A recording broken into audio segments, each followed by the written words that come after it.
Découvrez Ocean Prana, le club d'apnée incontournable à Bali, en Indonésie. Ocean Prana est un concept full inclusif incluant des logements, un restaurant, du yoga, une piscine de 25 mètres.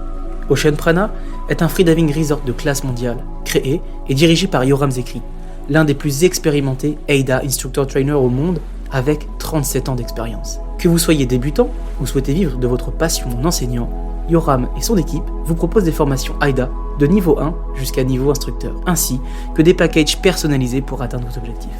Profitez d'un cadre tropical idyllique, rejoignez Ocean Prana à Bali. Alors rendez-vous sur www.oceanprana.com. Bienvenue sur la Freediving Family, le podcast 100% apnée, 100% francophone. La Freediving Family, ce sont des interviews pour explorer les motivations, les peurs, les déclics et découvrir les parcours inspirants de nos femmes et nos hommes dauphins. Je suis Julien Moreau, membre de l'équipe de France d'apnée AIDA 2024, ainsi qu'AIDA Master Instructeur. Mais je suis avant tout, comme vous, un amoureux de l'océan et de la communauté apnée. Depuis 2021, je parcours le monde, de Bora Bora au Blue Hole égyptien. Sur ma route, je tends le micro aux freedivers vivant leur rêve de grand bleu. Installez-vous confortablement et bonne écoute à vous. Mais avant, n'oubliez pas de vous abonner à la Freediving Family, le podcast 100% apnée. Salut à tous, c'est Pierre Frola. Cette année, je vous propose 8 dates de stage sur les thématiques du perfectionnement en apnée. Que vous soyez un super débutant entre 0 et 10 mètres ou un apnéiste désireux d'aller jusqu'à 45 mètres, ces stages ont été pensés pour vous. Stage de 2 jours et 2 nuits, individualisation de la pédagogie, 3 séances d'apnée en mer par jour, 2 séances de ventilation et de préparation physique, 4 cours théoriques, 1 séance Wim-Hof. Hébergement en appartement pour 2 ou 3 personnes, carnet de plongée, assurance, petit déjeuner et déjeuner compris. Alors si vous ne savez pas quoi faire cet été, venez donc découvrir ou redécouvrir mon école à Monaco. Rendez-vous sur www.pierrefrola.com à la rubrique Stage apnée 2026. Salut, la grande famille de la FF. Merci, chères auditrices, chers auditeurs. Un grand merci du fond des poumons, merci à vous tous. Nous sommes de plus en plus nombreux sur les ondes de la Freediving Family. Quel bonheur de voir cette émission toucher autant de passionnés. La FF est écoutée dans 47 pays, principalement en France, bien entendu, en Suisse et en Belgique, suivi par nos amis québécois et les Polynésiens français. Vous nous écoutez aux 4 coins du monde, il y a même quelqu'un qui nous écoute en Iran. Si cette personne peut me faire signe sur les réseaux, je t'invite gratuitement à l'un de mes stages. Force d'ailleurs au peuple iranien qui sont massacrés de tous les côtés. Force à mes amis Faranak et Maramine, je vous aime fort. Bref, la FF c'est une grande famille d'un peu partout. Et en France, c'est surtout nos amis les Parisiens qui nous écoutent, suivis par les Lyonnais, les Marseillais et les Niçois. Bref, ça vient de partout, donc merci. N'hésitez pas à partager vos épisodes préférés à vos copains de club. Surtout les épisodes techniques comme celui que vous allez écouter, ou ceux avec des scientifiques et des médecins comme les épisodes avec Romain Guédéguès, Marion Nouliane ou encore Frédéric Lemaitre, qui sont des sources riches d'apprentissage au niveau de la physiologie et des recherches scientifiques. Enfin, en tout cas, moi je les trouve passionnants et ce sont des épisodes qui fonctionnent bien, donc n'hésitez pas à les partager au sein de votre club, surtout si vous êtes un encadrant MEF1, MEF2, au sein de la FFESSM ou encore des instructeurs AIDA, SSI ou PADI, bref. C'est de la free material, comme on dit ici. Si vous aimez le podcast et que vous souhaitez me donner un coup de pouce, vous pouvez m'aider à financer le projet de la route du Grand Bleu. J'ai pour ambition de retourner en équipe de France AIDA et pour cela, en mai prochain, je vais faire 2 compétitions profondeur, l'une au cœur du Blue Hole et l'autre à Sharm el-Sheikh. Je vais consacrer le mois d'avril et le mois de mai pour tenter ma chance de peut-être être resélectionné en équipe de France comme en 2024 lors des mondiaux AIDA en Corse. Si vous voulez m'aider, vous trouverez le lien sur Instagram en bio ou en description de cet épisode. Encore merci à ceux qui m'ont donné un coup de pouce financier. Pour cette route du Grand Bleu, je serai d'ailleurs coaché par Mika Picard, gros big up à Mika, qui m'a déjà bien aidé lors de nos 3 semaines d'entraînement. Cet épisode est un retour d'ailleurs technique de ces 3 semaines d'entraînement. Il va vous donner plein de clés pour gagner en profondeur et pour plonger davantage comme un professionnel. Avec Mika, on tâche de démocratiser au maximum nos retours techniques. J'espère qu'il va vous aider. Bon, allez, on laisse la place à l'épisode avec Mika Picard en tant que coach et de moi-même, Julien Moreau, en tant que coaché. Et c'est bien d'inverser les rôles parfois. Le coach coaché, les coachés coachent parfois. Bonne écoute à vous les furieux du Grand Bleu et des bassins chlorés.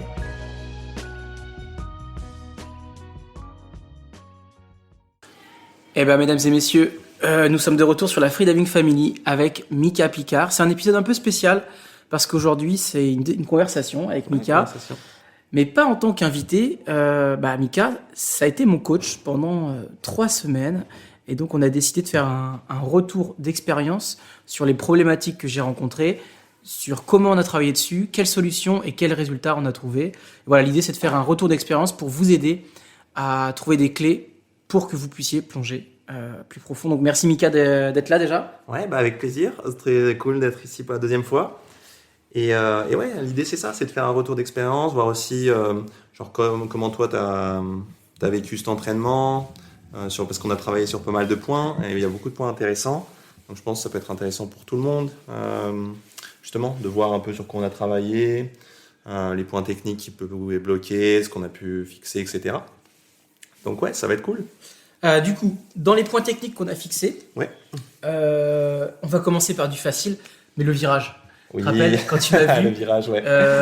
Ma proprioception, j'étais convaincu que j'avais une position de tête qui était droite, qui était bonne, et en fait j'avais le menton complètement collé et je courbais je courbais.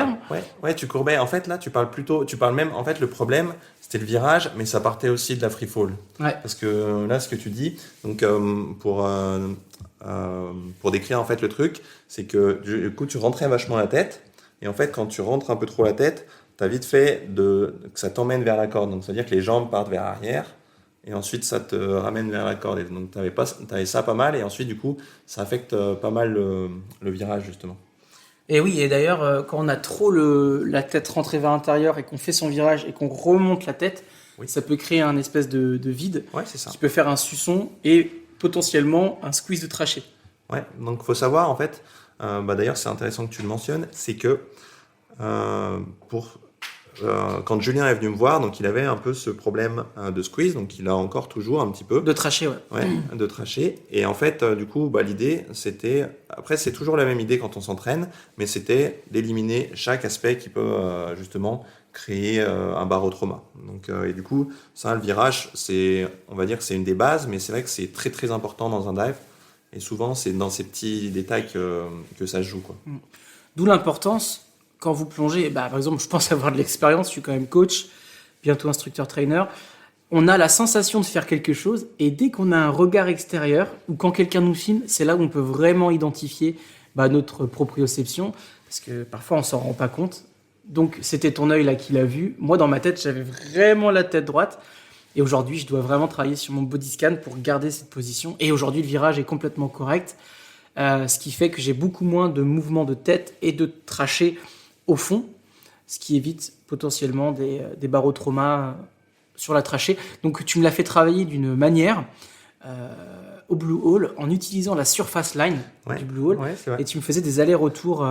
Oui, on a fait ça à la surface. De toute façon, c'est toujours, en fait, en règle générale, pour travailler ce genre de détails techniques, c'est beaucoup mieux de le faire à la surface, dans le sens où tu peux le faire sans breath hold et tu peux le répéter plein de fois. Je me souviens, des fois, je te laissais. Je disais, allez, vas-y, je reviens, tu continues. Mais tu sais que ça arrive sans cesse. C'est pas le virage. Des fois, on se dit, ouais, c'est un truc tout con. Mais en soi, c'est pas non plus naturel. Pour certaines personnes, ça l'est. Et on veut que ça le devienne. Mais des fois, en fait, tu as vite fait, surtout si tu plonges depuis longtemps, de prendre certaines habitudes. Et en fait, c'était ton cas. Du coup, non seulement on a toujours besoin d'un coach pour voir souvent ce qu'on ne voit pas.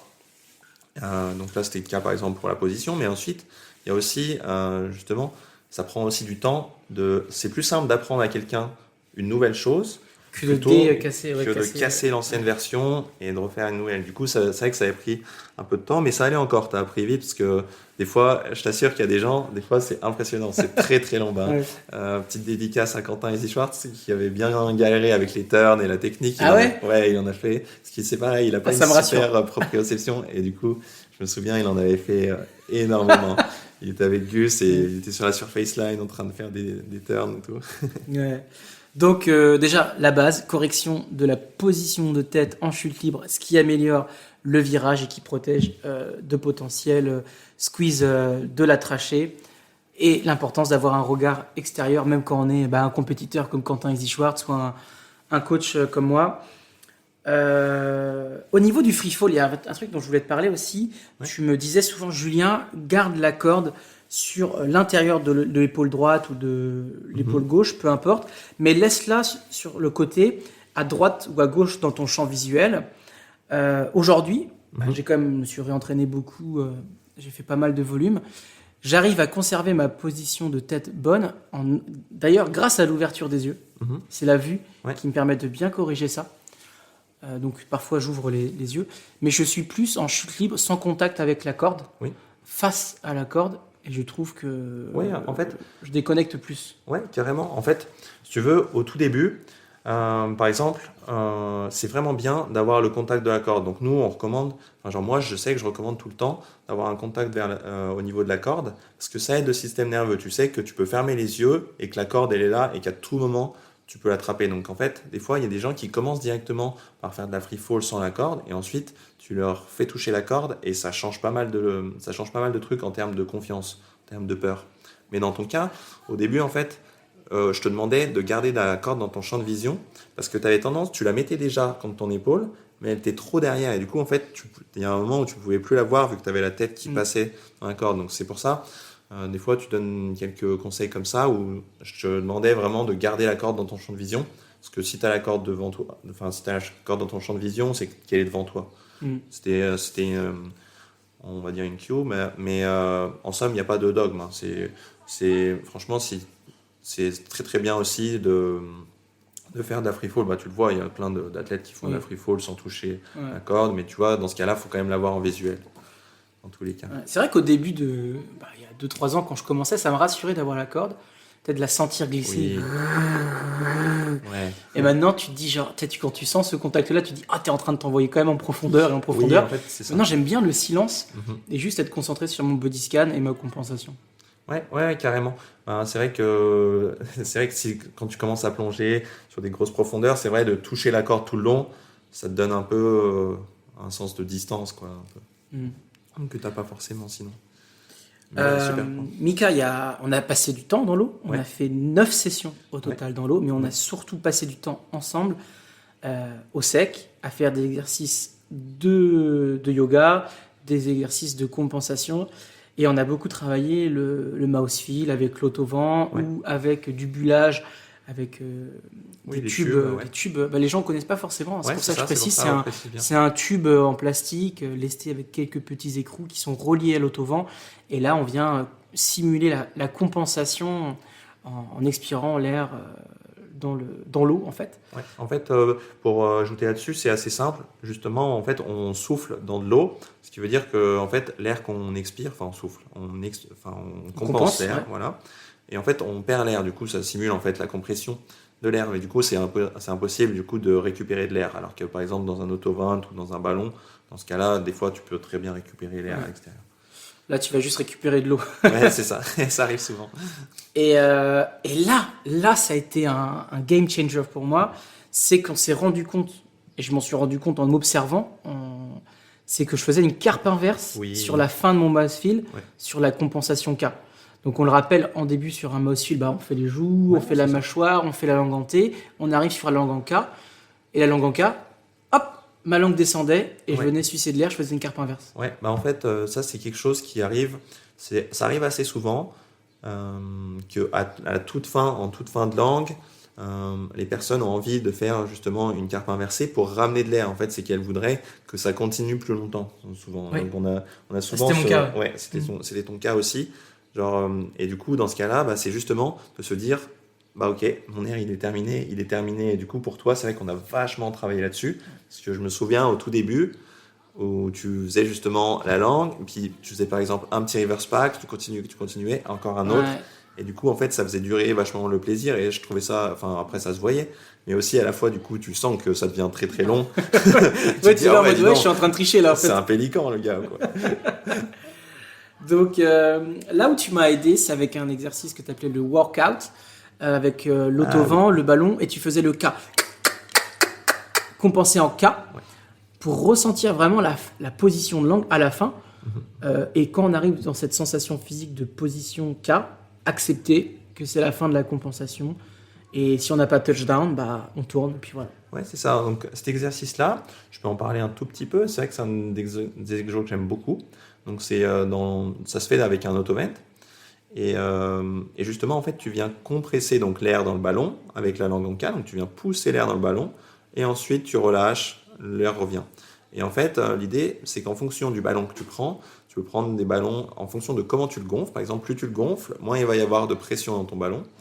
Parce qu'en fait, le latex, il y a plus de résistance au tout début, donc quand tu commences à le gonfler. Donc on reste généralement dans cette zone-là. Et en fait, l'idée, c'est un exercice qui est à la fois bien pour la coordination, mais c'est surtout pour sentir la langue. En fait, c'est pas avec ce genre d'exercice que tu vas vraiment travailler le contrôle très fin. Par contre, je t'assure que du coup, et tu l'as senti, tu vas vraiment sentir la langue dans le sens où c'est comme un exo de musculation où tu fais jusqu'à la fin. Jusqu'à l'échec musculaire de la langue. Exactement, à la fin de celui-ci, normalement, tu n'es pas capable de pousser en haut avec la langue. Et c'est là, à ce moment-là, tu prends une pause et tu t'essayes d'observer, et c'est à ce moment-là que tu sens énormément ta langue. Ouais, donc l'exercice du workout a été pas mal utile pour identifier la fin du mouse feel avec le fameux K. Ouais. Et un autre exercice que Maxime m'avait donné, Maxime le russe. Oui. C'est comment son nom de famille déjà ? Kalnibolowski. Maxime Kalnibolowski. Et il me regarde de loin et puis il me fait « Attends Julien, j'ai un truc pour toi. » Et en fait, on était en train de faire du tube et il m'a mis le tube tout en hauteur. Oui.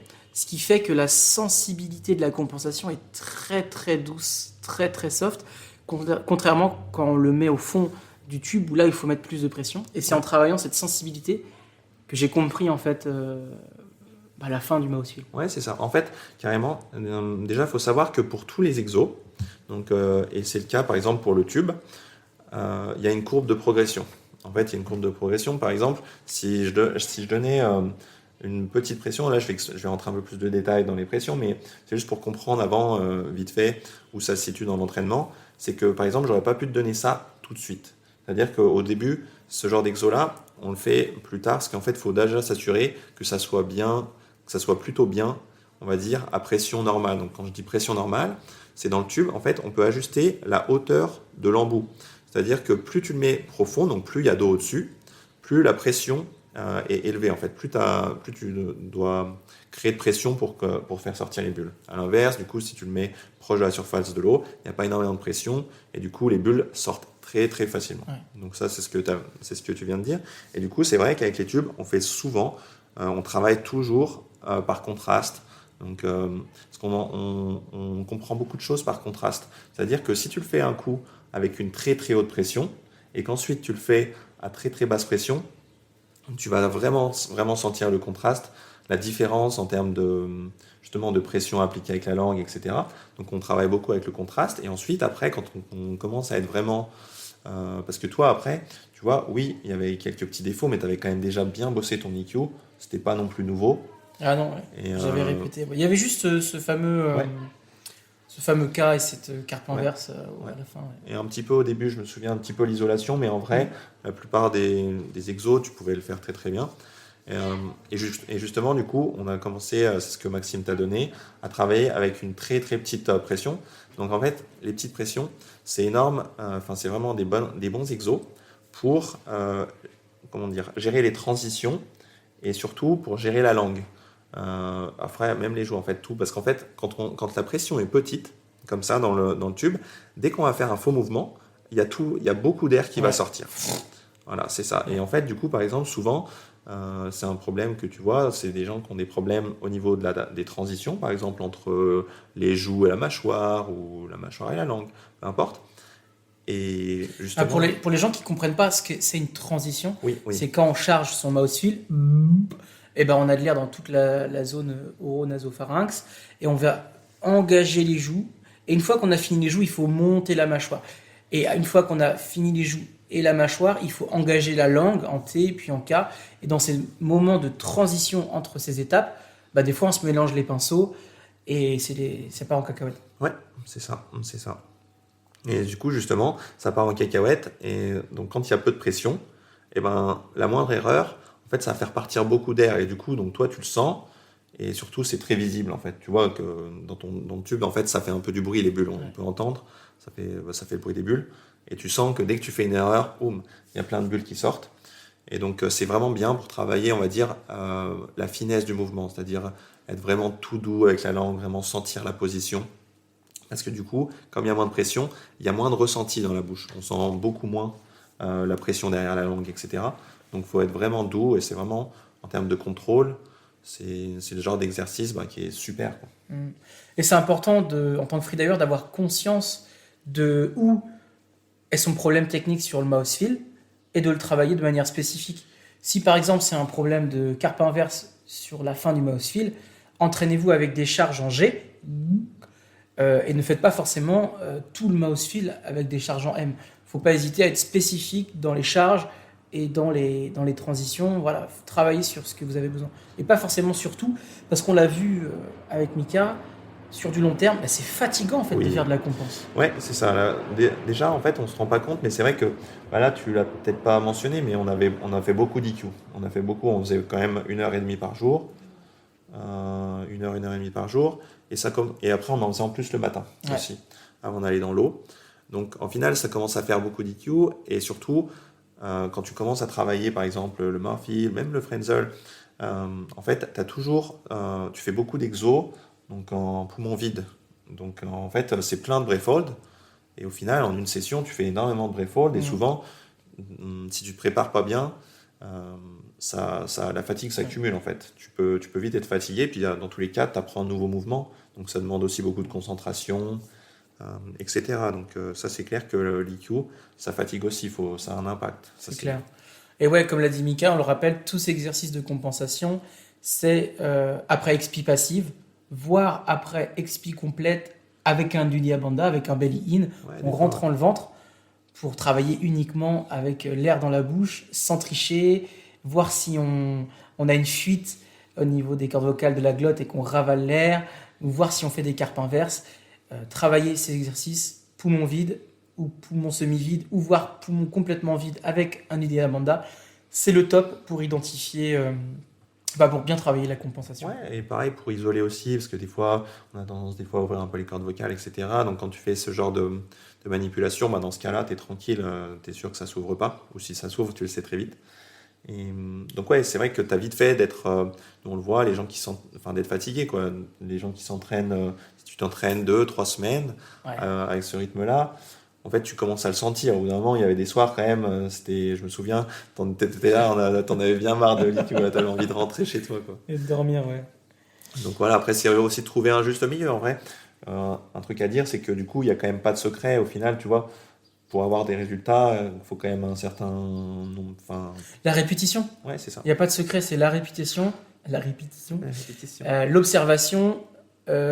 Et savoir identifier s'il y a des erreurs ou non, telles qu'une carpe inverse, une mauvaise transition, ou une recharge aussi. Enfin bref, si on fait tout mon plan. Après, là, tu l'as dit, en fait, par exemple, c'est ce que tu disais avec les exos, donc faut arriver à comprendre un peu ce qui ne va pas, et ensuite tu peux faire certains exos spécifiques pour fixer ça. Après, c'est pas non plus toujours facile à comprendre de par soi-même, et justement, l'idée, c'est quand on s'entraîne, c'est de développer aussi la sensibilité. Donc, d'où l'idée de faire, par exemple, c'est le tongue workout que je t'ai dit, où tu sais, on commençait toujours des fois avec les cordes vocales, juste des mouvements de langue, des trucs comme ça. Donc, c'est des exos un peu, on va dire c'est toujours des exos qui sont basiques, mais il y a des exos.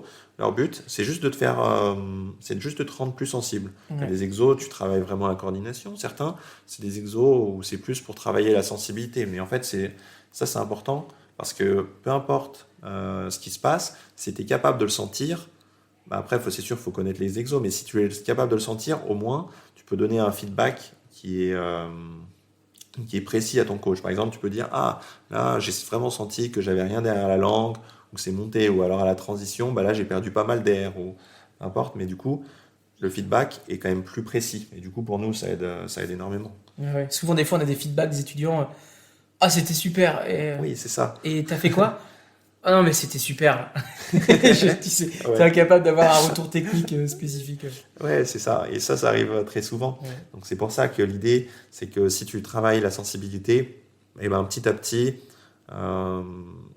la relation avec le student, elle se fait, enfin, ça devient un peu plus simple dans le sens où tu commences à avoir des retours qui sont plus précis, Ouais. plus vrais, tu vois. Puis la personne, pour elle, c'est vraiment bien aussi parce que du coup, comme je dis, l'entraînement, par exemple, si quelqu'un vient s'entraîner avec toi ou quoi, euh, il va s'entraîner avec toi, mais l'idée c'est qu'il puisse, quand il plonge par lui-même, ouais, toi, l'objectif, par exemple, l'objectif quand j'entraîne quelqu'un, c'est quand même de lui donner suffisamment de sensibilité et d'autonomie pour que ensuite il connaisse un peu les exos et il le sente en dehors de l'eau, tu vois, genre, et après l'entraînement. Donc, tu vois, si tu le sens après l'entraînement, la personne peut continuer Bah ouais, avec les l'autocorrection, bodies, quoi. voilà, l'autocorrection. On favorise la sensibilité, favorise l'autocorrection. Ouais, c'est ça. Mika, donc on a amélioré mon free fall, ma position de tête, mon virage, Ouais. ma compensation avec la carpe inverse Oui. à la fin de ma langue en K. Mais il y a aussi un breathing. On a changé ce que j'appelle un PRV, un protocole de relaxation ventilatoire, Ouais. avant de partir en profondeur. Tu me faisais faire 3 ventilations qui ressemblent à de l'hyperventilation, Ouais. 3 belly breathing, 3 waves. 3 waves, c'est un breathing belly et ensuite chest, 3 fois. Et derrière, on s'est rendu compte que j'avais quand même le droit, avant de partir en profondeur, et ça c'est un sujet qui est sensible, à pas mal d'hyperventilation. Oui. Et j'étais entre 8 et 12 hyperventiles au départ. Et on s'est rendu compte que ça ne me mettait pas forcément en danger Non. au niveau de l'arrivée des contractions ou de l'effet de bord. Enfin bref, j'étais pas tout blanc à la sortie. Ça, c'est un sujet qui est intéressant. C'est un sujet qui est tabou aussi un peu dans le milieu de l'apnée. Oui. C'est le rôle de l'hyperventilation dans le protocole avant de partir en profondeur. Voilà. Est-ce que tu peux me dire quelque chose là-dessus? Ouais, c'est ça. Bah, tu te souviens, en fait, c'est vraiment, généralement, la respiration, c'est la première chose sur laquelle on travaille. Donc, c'est vraiment notre première session. Tu te souviens, on a fait une session Premier truc. respi. C'était le premier truc qu'on a fait. Et du coup, bah, je t'avais appris tout ça et je t'avais donné un peu des points d'observation. Et j'avais adoré parce que c'est quand même mon métier et c'est quand même toujours agréable de faire une pause, un stop, d'avoir quelqu'un d'extérieur et de s'arrêter juste pour faire juste une ventilation ventrale, le belly breathing. Et le fait que tu m'accompagnes, et j'ai encore augmenté ma sensibilité sur le relâchement du diaphragme par exemple. Ouais. Non, t'as vraiment bien progressé t'as vraiment, vraiment bien progressé sur le breathing. Parce que je me souviens, tu te souviens, la toute première session, tu sais, des fois, c'était un peu saccadé ou c'était assez en force. Je sais pas si tu te souviens. Ouais, expi forcé un peu. Ouais, exactement. Et là, franchement, tu as fait vraiment du très très bon boulot. Parce que c'est aussi le coach, mais en fait, c'est vachement aussi la personne qui. Parce que là, ce qu'il faut dire, c'est quand même, tu étais motivé. Et justement, c'est ce que tu dis. C'est que, tu vois, tu étais vraiment. Je trouve que les bons coachs arrivent à être de bons students parce qu'ils ont envie d'apprendre. Et là, tu vois, c'était le cas. Julien, il est venu, il avait vraiment envie d'apprendre et de pratiquer pour lui. Et tu vois, ça s'est ressenti. Et du coup, là, dès qu'on avait fait le briefing, c'était top parce que, tu vois, tu étais à fond dedans et tu essayais. Enfin, genre, pour moi, c'était parfait, quoi. C'était Se top. taire, écouter, appliquer, répéter, apprendre. Pour Ouais, pouvoir c'est ça. demain mieux partager. Exactement. Après, c'est sûr, tu peux le partager. Après, c'est toujours important de discuter, de pas non plus faire bêtement. Mais c'est sûr que, tu vois, ça, c'était cool. Et du coup, ouais, on a quand même bien travaillé la respiration. Je me souviens, c'était top. On avait mis pas mal de points d'observation. Donc, les points d'observation, pour moi, c'est quand même assez important pour la respi. C'est des petits points sur lesquels on se concentre, ce qui permet justement d'éviter d'avoir des pensées diverses. C'est juste pour vraiment être dans le moment présent et concentré sur la respiration. Et du coup, en fait, tu atteins des états de relaxation qui sont très, très importants, quoi. Très profond. Enfin, Ouais. très... Donc on faisait du 3 fois belly, 3 fois wave, 3 fois hyperventile. Ce que j'avais compris de nos échanges, c'est qu'on pouvait faire 3 hyperventiles parce que avant, pendant le belly et le wave, en fait, on accumulait un peu de ce CO2. Et cette augmentation de CO2, qui fait venir les contractions, mais avant, c'est aussi une bonne chose parce que ça améliore l'oxygénation du corps. Oui, ouais, c'est ça. Il me semble qu'on en avait déjà parlé dans le premier podcast qu'on avait fait, mais en fait, c'est exactement ça, si tu veux. Donc, on a fait 3 types de respiration, donc le belly et le wave et les ventilations. Et en fait, par exemple, le belly et le wave, c'est des respirations. En fait, on peut toujours ajuster le timing, mais du coup, généralement, on les fait très doucement. Et du coup, ce qui fait que si tu respires doucement, eh ben, tu vas avoir un peu plus de CO2 qui va s'accumuler dans le corps. Et du coup, ça, c'est très bien pour la relaxation et pour l'oxygénation. C'est-à-dire que quand le CO2 est élevé dans le corps, les veines se dilatent et l'oxygène se transporte plus facilement du sang vers, par exemple, les muscles, etc. Donc ça, c'est important dans le protocole de préparation. C'est-à-dire que si tu fais que de l'hyperventilation, par exemple, eh ben justement, ça va avoir un peu l'effet opposé. C'est-à-dire qu'il va y avoir très peu de CO2 dans le corps et du coup, les veines vont se contracter, voilà, se contracter. Et du coup, il y aura moins de... Et puis aussi, l'oxygène va rester plus facilement dans le sang. Il va moins... Parce que le CO2... L'effet de bord, c'est le lien d'affinité hémoglobine et oxygène. Ouais, c'est ça. Le CO2, c'est comme un taxi, quoi. C'est le taxi. Ouais. Donc voilà. Donc ça, c'était le point important. Du coup, on respirait doucement. Donc ça augmente la relaxation. Mais à la fois, si tu fais ça... Des fois, c'est pas mal, justement, de purger un petit peu le CO2 au cours de la préparation, parce que certaines personnes... Après, ça, c'est vraiment personnel. Donc ça, tu vois, c'est vraiment une sensibilité. Il y a des gens... Exactement. Ils peuvent pas se permettre de faire d'hyperventile. Non. Il y a des gens comme moi qui peuvent se le permettre parce qu'on n'a pas la même sensibilité au CO2. Bah, c'est pour ça. Et là, du coup, c'est important de le dire, c'est qu'on a commencé la respiration et on l'a fait en dry. C'est-à-dire qu'on l'a fait à sec et que j'ai regardé comment déjà tu réagissais à l'hyperventile, etc. On a fait des breath hold. Du coup, on n'est pas allé dans l'eau un peu... comme ça, on a fait des breath hold et en fait, de toute façon, dans tous les cas, on le voit tout de suite. Si quelqu'un est très sensible aux ventilations, etc., ça va se voir très rapidement. Et en fait, faut, on va dire, capter ces signes et surtout, il faut être accompagné. C'est-à-dire, c'est quand même cool de le rappeler. Ne tentez pas d'envoyer des grosses ventilations. À sec, c'est OK, mais faites-le allongé, quoi. Allongé, c'est ça. Donc, voilà, le CO2 une petite montée de CO2, parce que le CO2 c'est un déchet, donc le corps doit faire circuler, donc l'oxygène circule mieux, hyperventile pendant le protocole pour faire baisser un peu ce CO2 qu'on a fait monter avant sur le belly et le wave. Pourquoi le belly et le wave aussi sont des respirations lentes et ventrales? Parce que ça vient détendre. Et pourquoi? Le nerf vague. Parce qu'on vient activer le nerf vague. Et d'ailleurs, je crois que tu nous as appris une technique pour activer le nerf vague, bien appuyé dessus. Oui. Je pense que tu peux le partager aux auditeurs. Ouais, carrément. Donc non, en fait, là, ce que tu dis, c'est vrai, on joue beaucoup avec le nerf vagal. Et en fait, tu as fait pas mal de breathing, que ce soit avec moi ou Maxime. Maxime, il le fait très, très bien. Ouais. En fait, c'est différentes techniques de respiration. Mais donc, par exemple, si tu viens respirer un peu plus rapidement et que, par exemple, ensuite, tu viens inspirer profondément, donc une grosse inspiration, et qu'ensuite tu pousses par exemple le ventre à l'extérieur, donc on pousse le belly out. Le belly out, ouais, c'est ça. Et ben en fait, justement, là, ça va venir, déjà, ça met beaucoup de pression. Et oui, tu joues vachement avec ton nerf vagal, donc on fait beaucoup d'exercices comme ça. J'ai plein d'exercices de respiration, un petit peu comme ça, où tu viens jouer, et en fait, avec ça, t'emmènes les gens dans un certain état de relaxation, quoi. Et ça, on le fait avant d'aller dans l'eau tout le temps. Donc ça, c'est un truc que je fais tout le temps avant d'aller dans l'eau. Même pour moi, je kiffe. Et pour se vider la tête, c'est génial. Ouais, c'est ça. Surtout jour de compétition, par exemple, avant de commencer son PRV, quoi, on peut faire poumon plein, ventre belly out, mais ça marche aussi pour certaines personnes belly in.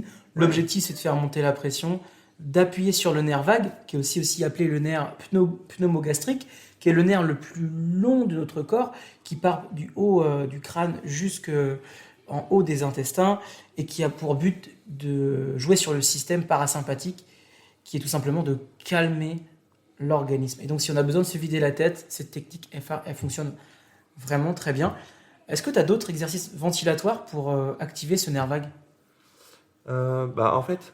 Ouais, si tu veux, là il y a ceux que après je peux rentrer en détail, mais si tu veux, en fait il y en a plein, genre typiquement. Si tu peux nous en donner deux par exemple. Ouais, typiquement le Kapalabhati, des fois ça marche bien aussi parce que tu bouges maintenant. Ah, le Kapalabhati, donc c'est la contraction des abdos du diaphragme rapidement. Ouais, c'est ça. En fait, il y a plusieurs petits exos comme ça, mais enfin, il y en a vraiment beaucoup. C'est-à-dire, par exemple, tu as le Kapalabhati, on contracte les abdos, donc on fait sortir l'air, donc ça fait un bruit un peu comme si on voulait se moucher, par exemple. Et ensuite, on relâche, donc on inspire passivement. Ça, c'est le Kapalabhati. Après, il y en a vraiment pas mal d'autres en termes de pranayama. Un que j'aime bien, c'est quand tu es allongé, c'est de respirer par exemple avec le ventre. Et quand tu inspires, tu vas venir créer une petite arche dans le dos. Et quand tu expires, tu vas venir ramener le dos, le bas du dos, vers le sol en fait. Et quand on fait comme ça, en fait, ça stimule énormément le nerf vagal. Parce que de une, il gonfle avec le ventre, puis de deux, quand tu arches, en fait, ça vient encore plus le stimuler. Donc gonfler le ventre, le pousser à l'extérieur et faire une arche. Oui, ouais, c'est Et ça. ensuite le reposer, relâchement total du diaphragme. Ouais, c'est ça. En fait, c'est la respiration ventrale classique, donc avec toutes les... Mais pousser, avec le ventre poussé. Non, juste classique alors. Ouais, Ok. classique. Parce qu'il faut que ça soit quand même détente. Donc, tu vois, ça se fait allonger. On est allongé et du coup, on respire. Quand on inspire dans le ventre, on vient archer le dos. Quand on expire, on vient pousser le dos vers le sol. Donc ça, c'est pareil, c'est un exo qui marche très, très, très bien pour ça. Et c'est super. Cet exo-là est super relaxant. J'aime beaucoup. C'est un de mes exos favoris. Et après, tu vois, en fait, ce genre de choses, tu peux le faire aussi. Donc là, nous, il faut savoir qu'on faisait le breathing allongé, donc le matin.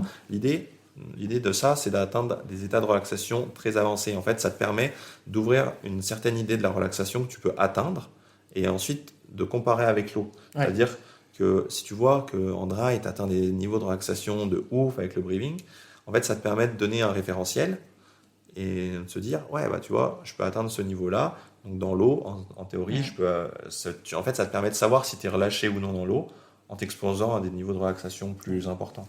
C'est pour ça que j'aime bien que mes élèves leur mettent une frite sous les genoux pour qu'ils aient la même position allongée et qu'ils retrouvent un peu ces références de relaxation à terre, mais dans l'eau et qu'ils l'emmènent dans l'eau, cet état de relaxation. Ouais, c'est ça, c'est l'idée.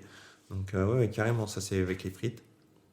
Donc nous, c'est sûr que quand on plonge, on est des freedivers, mais on a besoin de la frite quand même. C'est vrai que je plonge pas mal avec des frites. Un point important qu'on a travaillé ensemble, moi je pense que je suis type un peu TDAH, un peu hyperactif, dans mon esprit ça part souvent très loin, ça va très vite et j'ai besoin de faire les choses, alors il faut que ça bouge, je pense que c'est pour ça d'ailleurs que j'aime l'apnée. Donc dans l'eau on n'a pas besoin de ça, on a besoin d'être concentré sur ce qu'on fait, sur l'instant présent et donc on a pratiqué de la méditation. Oui. Et autant te dire qu'au début, la méditation, quand je te voyais allongé dans ton coin, avec les autres élèves à côté qui étaient tout zen, qui ne bougeaient pas, et moi, couvrais les yeux, qui regardais les autres, j'étais en mode... J'avais envie de vous taper un moment. J'étais là, je regardais ma montre, ça faisait 22 minutes. 22 minutes que les mecs, ils bougeaient pas, et qui parlaient pas, et qui disaient juste « respirez par les narines ». Et concentrez-vous uniquement sur ça. C'est ça. Et ça me rendait complètement dingue. Peut-être parce qu'on était en groupe, je sais pas. Et parce que j'avais une position qui n'était pas du tout confort aussi. Oui, il y a ça aussi, je me souviens. Parce que ça, on avait corrigé un petit peu, ça jouait énormément. Ouais. Et en fait, je te remercie, Mickaël. Gros merci. Parce qu'aujourd'hui, la méditation, ça fait presque partie de mon quotidien. Je pense que je fais tous les jours 10 à une demi-heure de méditation dans une position confortable. Et au début, je commence juste en me concentrant sur ma ventilation nasale. Ouais. Et après, quand je suis bien concentré, et uniquement quand je suis bien concentré, je pars sur mon body scan et ou une visualisation. Ouais, c'est ça. C'est carrément ça. Donc, c'est vrai que moi, je travaille beaucoup avec le yoga et la méditation. Donc, c'est vrai que c'est quelque chose qu'on fait énormément. Et pour moi, la méditation, c'est en apnée, de une, ça m'a énormément aidé, que ce soit en apnée ou dans la vie. Et ensuite, c'est indispensable. C'est-à-dire que pour vraiment bien se relâcher, il y a ce triangle où il y a la relaxation, il y a aussi la concentration et la sensibilité. Et en fait, la méditation, ça te permet justement de travailler énormément ta concentration et ta sensibilité. Donc, c'est un exercice simple qui te permet justement de travailler sur ces deux points qui sont cruciaux. Et en fait... ça a tellement d'avantages que ça a des avantages en partant par exemple de l'IQ à sec parce que tu deviens plus sensible, tu arrives à mieux te concentrer sur des petits détails. Ouais. Donc là, ça aide de ouf.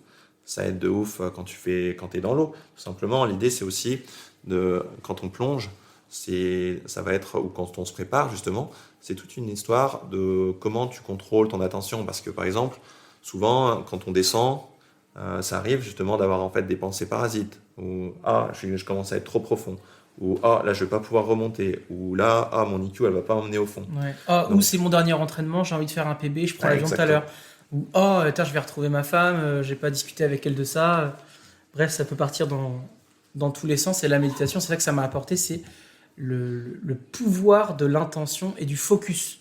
Ouais. De savoir, je me concentre uniquement sur cette sensation et uniquement sur ça. Et je laisse pas mon esprit être bombardé par d'autres informations que je crée ou des souvenirs que je viens piocher dans mon hippocampe, quoi. Ouais, c'est ça. Pour moi, ouais, c'est la méditation, c'est vraiment pour voir les choses telles qu'elles sont. Donc ça, c'est, on va dire, le point principal. Donc voir les choses telles qu'elles sont, c'est-à-dire, c'est que des fois, tu vois, on a certaines pensées qui sont parasites, mais par exemple, elles viennent de nos expériences passées, etc. Par exemple, tu vois, si tu as squeeze souvent, tu vas peut-être avoir peur du Ouais. squeeze, etc.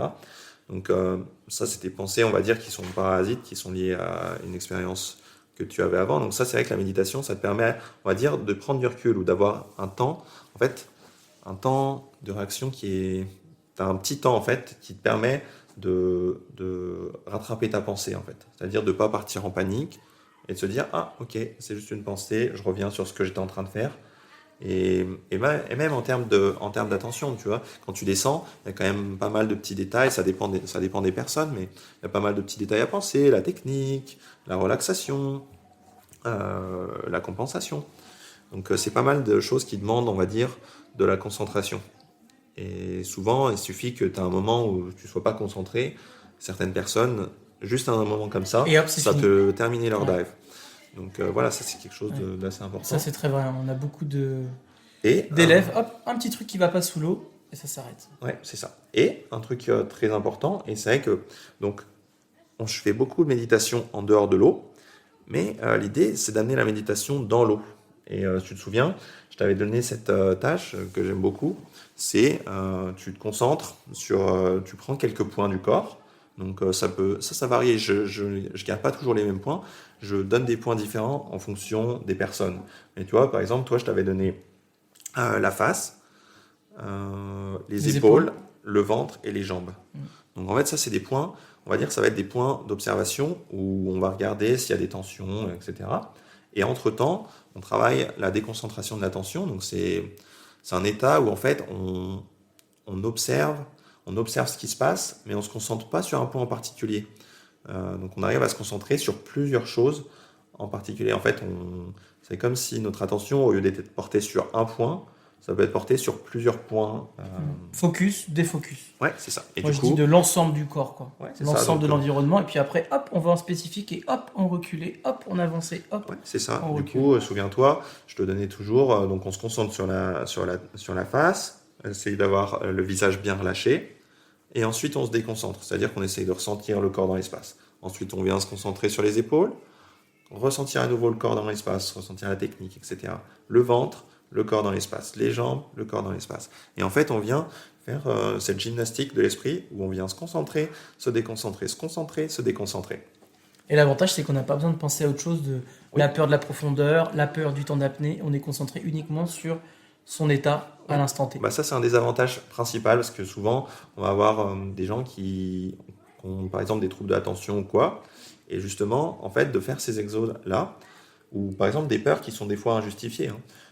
Et en fait, de faire ces exos-là, ça va vraiment les aider à se concentrer. Et ils vont pas avoir le temps. En fait, ils auront juste pas le temps d'avoir des pensées négatives parce qu'en fait, ils seront concentrés sur une tâche. Ça permet d'atteindre un certain état de flow, si on veut, où tu es vachement concentré. Tu te concentres, tu te déconcentres, tu te concentres. En fait, ça te donne une tâche à accomplir. Et surtout, tu observes pas mal de tensions. Je me souviens, toi, tu avais bien observé les épaules. Ouais. Oh là là, les épaules. Ben Ouais. oui, en fait, moi je suis un petit Golgoth là, et puis je monte un peu les épaules. Et à un moment, je me suis rendu compte, mais attends, Juju, t'es complètement contre les épaules. Et là, tout, hop, relâchement des épaules, hop, repositionner la tête. Et comme de par magie, les compensations qui passent extrêmement facile, encore plus facilement que d'habitude. Ouais, c'est ça. Et par exemple, toi, c'est les épaules. Pour moi, ça va être le ventre. Tu vois, moi, je Ouais. sais que j'ai le ventre très dur. Et sur certaines personnes, ça va être les jambes. Des fois, Ouais, Et ils les sont- bâtons de bois, là. Ouais, c'est ça, t'as des bâtons. Ouais. Des fois, c'est drôle, je vais dans l'eau, j'essaye d'appuyer sur les Ouais, jambes pour ils bougent relâcher, et c'est du béton armé, quoi. On en a des comme ça, ouais. Donc voilà, en fait, ça permet d'observer aussi ces tensions, parce que souvent, ces tensions-là, c'est encore une fois une question de concentration et de sensibilité, parce que même à n'importe quel niveau de pratique, on a toujours un peu ces petites tensions qui peuvent arriver à n'importe quel moment dans le dive, et souvent, plus tu vas profond, plus le corps, le subconscient, il commence à flipper un petit peu, et il va commencer peut-être à créer ce genre de tension. Donc en fait, l'idée, voilà, c'est d'arriver à les repérer, et à les relâcher. Donc ça, c'est quand même un travail qui se fait, ça se fait pas. Souvent, on entend souvent, ah ouais, mais là, t'étais pas relâché. Mais Par relâcher d'où? et c'est ça. De quoi? Faut pas À quel relâcher. moment? Exactement. Et en fait, Et pourquoi? c'est ça. Et du coup, l'idée de l'entraînement, c'est d'arriver à développer la sensibilité, d'arriver à comprendre pourquoi t'es pas relâché, ou tu vois. Parce qu'il y a plein de raisons qui font que les tensions arrivent, en fait. Et parfois, quand on a des débutants ou des intermédiaires, ils ont l'impression d'être au top de la relaxation, Oui. alors qu'ils sont peut-être qu'à 15% de leur max. Ouais, c'est ça. Et la relaxation peut toujours aller plus loin. Oui, c'est ça. Donc, c'est l'idée aussi de tous ces exos de méditation, de respiration quand on est allongé, etc. Ça va être de venir challenger un peu ces niveaux de relaxation et montrer aux gens que voilà, il y a toujours des niveaux supérieurs de relaxation. Déjà, on a toujours l'impression qu'on est suffisamment relâché. Par exemple, une personne va te dire ouais, je suis trop relâché, moi, etc. Et ensuite, 2 jours plus tard, ah bah non, j'étais tellement pas relâché en fait. Ah oui, c'est ça. Et en fait, c'est juste impossible. C'est très très dur d'imaginer le prochain niveau de relaxation en fait. Donc ça, il n'y a pas de secret, il faut y arriver par expérience. Hop, tu respires allongé, tac tac tac, le niveau de relaxation augmente, super, tu arrives à le transposer dans l'eau ou quoi.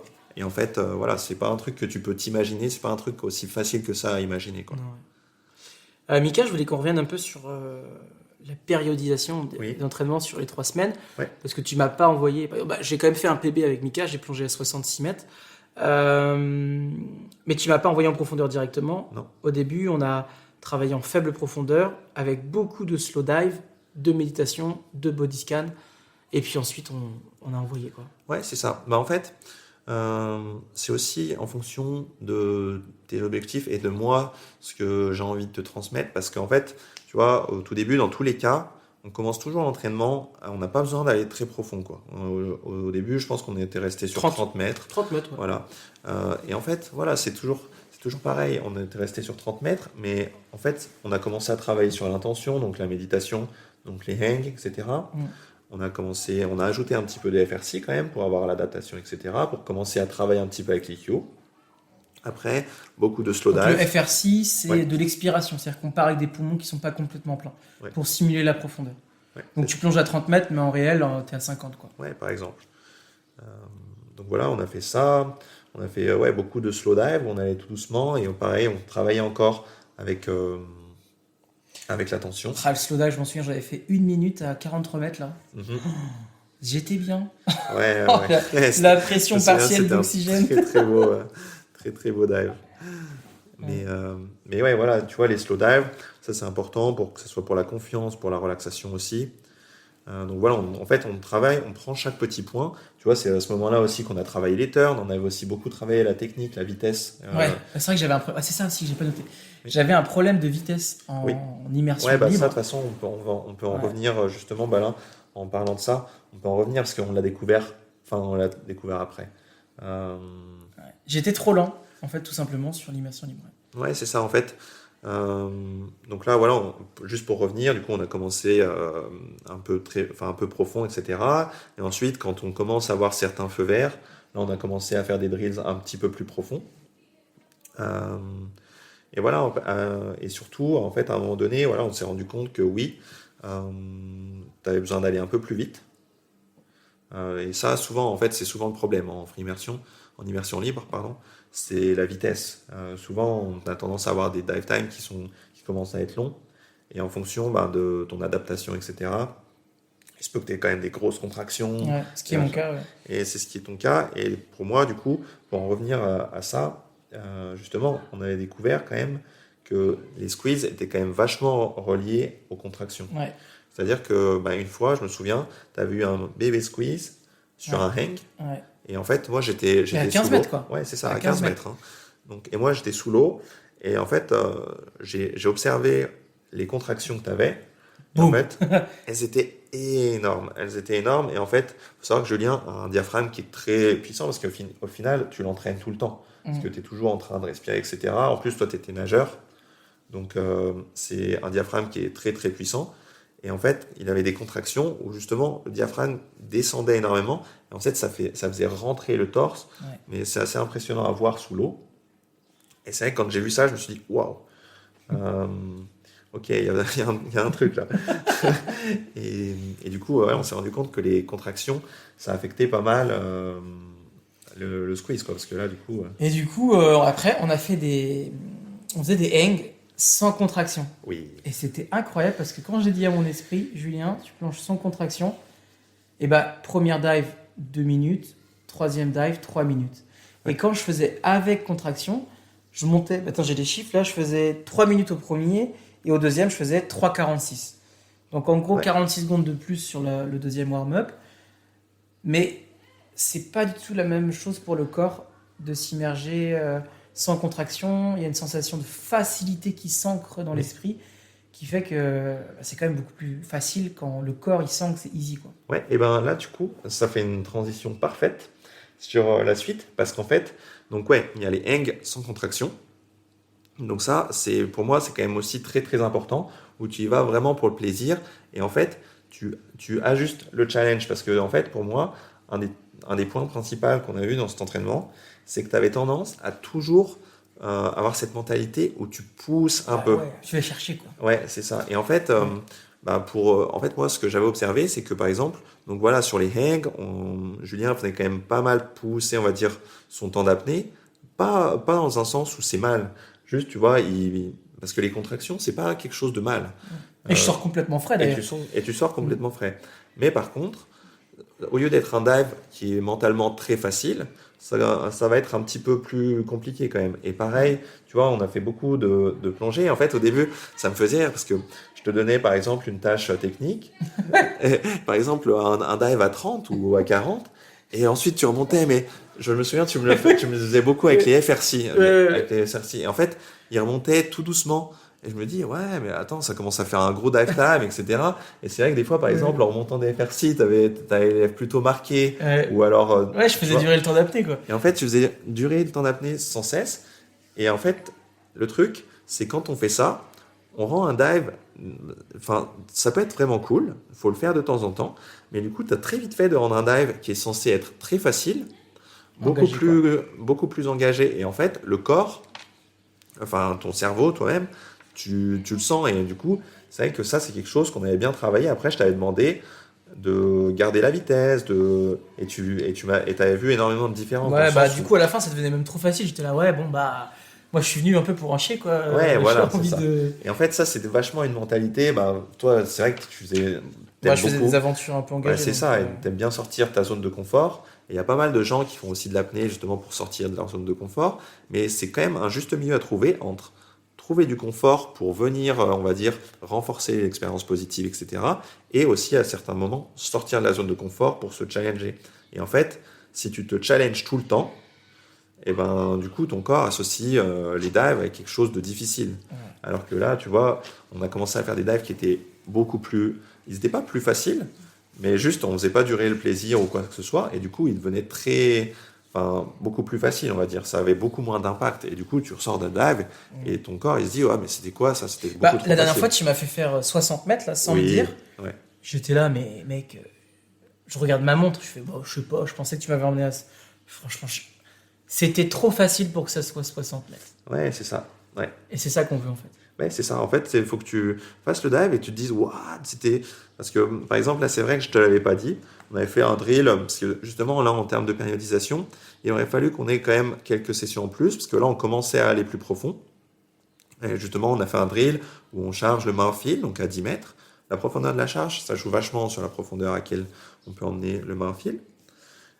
Et du coup, on chargeait à 10 mètres. Ensuite, on a fait... C'est un exercice, par exemple, où j'augmente petit à petit. Donc, on avait fait il me semble, 2 hangs sans contraction, donc très facile. J'avais fait 2,8, après 2,56, et après, tu m'as fait faire 36 mètres pour travailler le check dive 1,41, 47, 1,58. Et là, tu m'as balancé à 60. Ouais, c'est ça. Donc en fait, à chaque fois, on chargeait à 10 et on vient les 2 premiers dives. C'est ce qu'on appelle des dives. Charge à 10. Ouais, c'était charge à 10. Et en fait, les 2 premiers dives, on vient créer une expérience positive. C'est-à-dire que si tu charges à 10, là, toi, avec ton niveau, 36 mètres, c'était vraiment très simple. Ah bah. Et pareil, même 47 mètres, super simple. Et du coup, à partir de là, le cerveau se dit, ah ouais, c'est vraiment très simple. Et ensuite, un tout petit dive de challenge. Ah oui, tu m'as fait charger à 15. Non, celui-là, c'était à 10. Ouais. 60 mètres, c'était chargé à 10 ? Oui. Mais non. Ouais. Et du coup, on n'avait rien changé. Je t'avais pas dit qu'on allait profond, je t'avais pas dit de changer ta charge. On chargeait toujours à 10. Et en fait, on continuait. Dans ce genre de scénario, le cerveau, il a déjà eu 2 dives faciles. Et tu vois, tu pensais que ça serait de la même profondeur ou quelque chose de similaire. Et du coup, en fait, tu es dans des conditions parfaites pour faire un très très beau dive, quoi. Ouais. Et du coup, 60 avec une charge à 10, c'est correct, c'est vraiment bien. Ouais.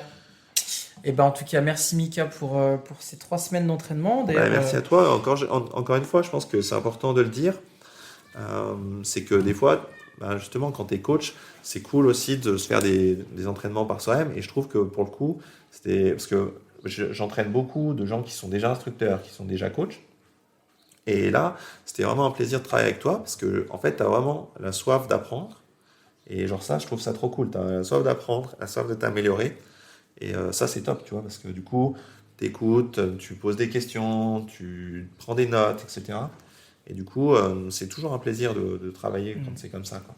Et d'ailleurs, je pense qu'avec Mika, en fin d'année, on ne sait pas quand, on est encore en train de discuter, mais on pourra peut-être vous proposer une semaine de stage ensemble. Ouais, carrément, ça serait vraiment cool. Ouais. Mika et Juju pour les auditeurs de la FF. Ouais, faut qu'on se fasse une date. Ça pourrait être sympa. Eh ben merci mon Mika. Merci à toi, Jules. Ciao. Tu as envie de progresser en profondeur et en relaxation ? Rejoins-moi en stage d'apnée à Dahab, dans une eau chaude et translucide. 7 jours d'apnée, 8 sessions dans l'eau, yoga, breathing class et cours de compensation. Frenzel, Mousefeel, bref, tout ce qui permet d'aller toujours plus profond. Sans oublier des activités dans le désert, sorties dans le mythique Blue Hole, Highlight House, mais aussi des sessions de nuit pour travailler le mental et profiter du plancton fluorescent. En général, les stagiaires gagnent 5 à 20 mètres en une semaine et améliorent grandement leur plaisir sous l'eau. Plus d'infos sur la page Insta Free Diving Family ou sur julienmoreau.org.